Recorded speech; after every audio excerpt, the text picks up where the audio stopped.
Assalamualaikum warahmatullahi wabarakatuh. Puji syukur kepada Allah Subhanahu wa Ta'ala yang telah memberikan kita banyak sekali kenikmatan hingga hari ini, sehingga kita dapat beraktivitas walaupun di bulan puasa dengan sangat leluasa, dengan sangat baik, dapat berjalan sebagaimana mestinya. Salawat serta salam semoga selalu tercurahkan kepada Nabi Agung Muhammad Sallallahu Alaihi Wasallam. Para sahabat Musela yang budiman, kita hari ini sudah melakukan puasa selama beberapa hari, dan Lebaran akan sampai dalam hitungan hari. Untuk itu, saya sedikit menyampaikan tentang manfaat puasa. Manfaat puasa yang akan kita bahas hari ini adalah manfaat puasa dari sudut pandang sains. Apa itu manfaat puasa dari sudut pandang sains?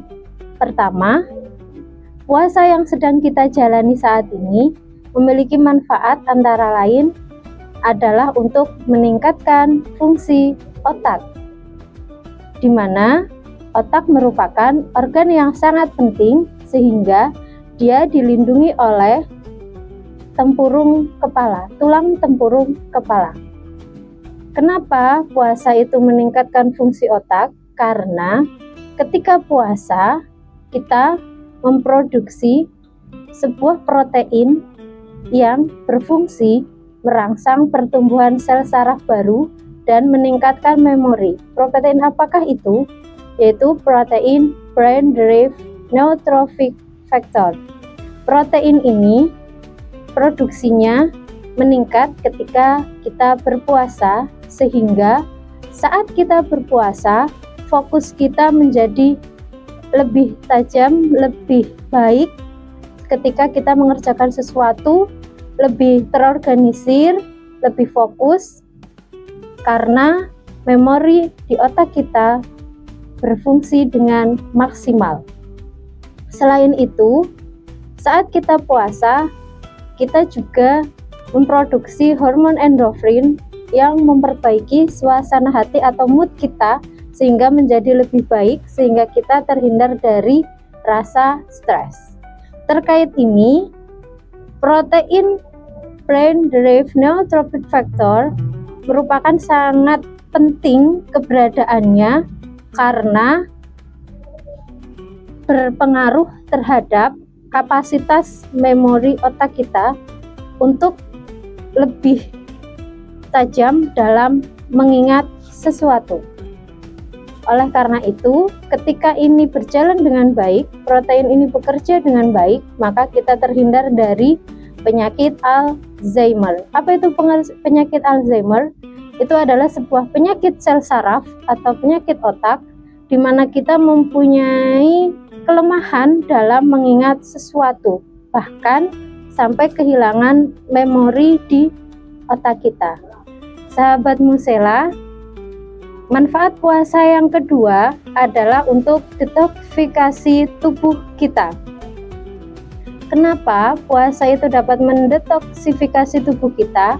Karena ketika kita puasa, paling tidak kurang lebih selama 12 jam, tubuh kita tidak menerima asupan makanan ataupun minuman, sehingga organ pencernaan di tubuh kita dapat beristirahat, dalam tanda kutip, tidak melakukan kerjanya sebagaimana mestinya saat tubuh kita mendapatkan makanan dan minuman. Puasa memicu mekanisme pembersihan mandiri di mana sel akan menghancurkan komponen yang rusak atau beracun, sehingga akan mendorong regenerasi sel baru atau terbentuk sel yang baru. Selain itu, ketika kita puasa akan mengurangi lemak dalam perut kita atau lemak viscera sekitar 7-10%, sehingga ini berakibat pada pengurangan atau penurunan berat badan. Ketika lemak itu digunakan, maka lemak dalam perut dan lemak dalam tubuh kita menjadi berkurang. Lemak itu digunakan untuk apa? Lemak itu digunakan sebagai cadangan energi saat kita berpuasa. Proses ini akan melepaskan racun yang tersimpan dalam jaringan lemak untuk kemudian dikeluarkan melalui tubuh melalui sistem ekskresi. Para pemirsa yang budiman, dari pemaparan yang saya sampaikan tadi, maka dapat kita simpulkan bahwa saat kita berpuasa, maka tubuh kita akan mendapatkan banyak sekali manfaat yang berguna bagi diri kita dan terutama untuk kesehatan kita. Mungkin hanya itu saja yang dapat saya sampaikan. Nun wal qalami wa ma yasturun. Billahi fisabili al-haq fastabiqul khairat. Wassalamualaikum warahmatullahi wabarakatuh. Selamat berbuka puasa untuk para pemirsa yang budiman. Terima kasih.